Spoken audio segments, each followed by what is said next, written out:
ಬುರುಡೆ files Dharmasthala ಗ್ರಾಮ ಪಂಚಾಯಿತಿಯ ಮಾಜಿ ಅಧ್ಯಕ್ಷರಿಗೆ ಡ್ರಿಲ್. ಎಸ್ಐಟಿಯಿಂದ ಧರ್ಮಸ್ಥಳ 4 ಮಾಜಿ ಅಧ್ಯಕ್ಷರ ವಿಚಾರಣೆ.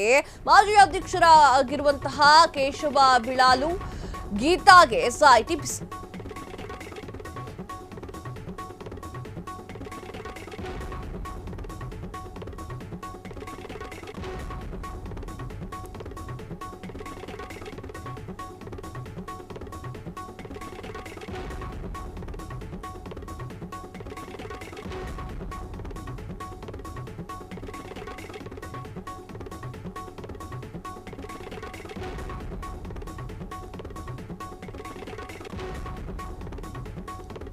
ಬುರುಡೆ ಫೈಲ್ಸ್ ಧರ್ಮಸ್ಥಳ ಗ್ರಾಮ ಪಂಚಾಯಿತಿಯ ಮಾಜಿ ಅಧ್ಯಕ್ಷರಿಗೆ ಡ್ರಿಲ್. ಎಸ್ಐಟಿಯಿಂದ ಧರ್ಮಸ್ಥಳ 4 ಮಾಜಿ ಅಧ್ಯಕ್ಷರ ವಿಚಾರಣೆ ಆಗ್ತಾ ಇದೆ. ಮಾಜಿ ಅಧ್ಯಕ್ಷರಾಗಿರುವಂತಹ ಕೇಶವ್ ಗೀತಾಗೆ ಎಸ್ಐಟಿಯ ಬಸಿ. ಚಂದನ್ ಕಾಮತ್, ಪ್ರಭಾಕರ್ ವಿಚಾರಣೆ ನಡೆಸಿದಂತಹ ಎಸ್ಐಟಿ ಅಸಹಜ ಸಾವುಗಳು ಮತ್ತು ಅಂತ್ಯಕ್ರಿಯೆಯ ಬಗ್ಗೆ ಪ್ರಶ್ನಿಸಿದಂತಹ ಎಸ್ಐಟಿ ಬೆಳ್ತಂಗಡಿಯ ಎಸ್ಐಟಿ ಕಚೇರಿಗೆ ಹಾಜರಾಗಿ ವಿವರಣೆಯನ್ನ ಕೊಟ್ಟಿರುವಂತಹ 4 ಆ 4ರಿಂದ ಎಸ್ಐಟಿಗೆ ಸಿಗ್ತಾ ಮಹತ್ವದ ಸುಳಿವು ಎನ್ನುವಂತಹ ಪ್ರಶ್ನೆ. ಎಸ್ ವೀಕ್ಷಕರೇ, ಎಸ್ಐಟಿ ತನಿಖಾ ತಂಡ ತಮ್ಮ ಒಂದು ವಿಚಾರವನ್ನ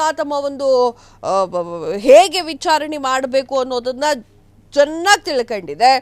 ಇದರಲ್ಲಿ ಧರ್ಮಸ್ಥಳ ಫೈಲ್ಸ್ ಪ್ರಕರಣಕ್ಕೆ ಸಂಬಂಧಪಟ್ಟಂತೆ ಹಳೆಯ ಅಂದರೆ ಆತ ಹೇಳ್ತಾ ಇದ್ನಲ್ಲ 1995 2014ರವರೆಗೆ ಊತಿಟ್ಟಿದ್ದೆ ಮತ್ತೊಂದು ಅಂತ ಹೇಳಿ ಚಿನ್ನಯ್ಯ ಸುಳ್ಳು ಹೇಳಿ ಸಿಗಾಕೊಂಡಿದ್ನಲ್ಲ. ಸೊ ಆ ಕಾಲಾವಧಿಯಲ್ಲಿ ಯಾರು ಅಧ್ಯಕ್ಷಗಿರಿಯಲ್ಲಿದ್ರೋ ಆ ಗ್ರಾಮ ಪಂಚಾಯಿತಿ ಅವರನ್ನು ಕರೆಸಲಾಗಿದೆ.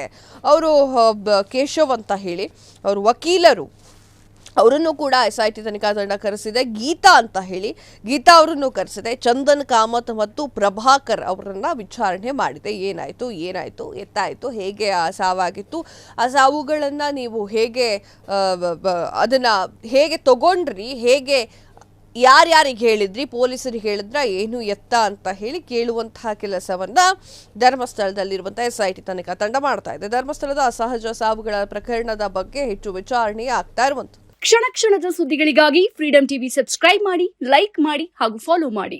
ಹೊಸ ಸುದ್ದಿಗಳ ನೋಟಿಫಿಕೇಶನ್ಗಾಗಿ ಬೆಲ್ ಐಕಾನ್ ಮೇಲೆ ಕ್ಲಿಕ್ ಮಾಡಿ.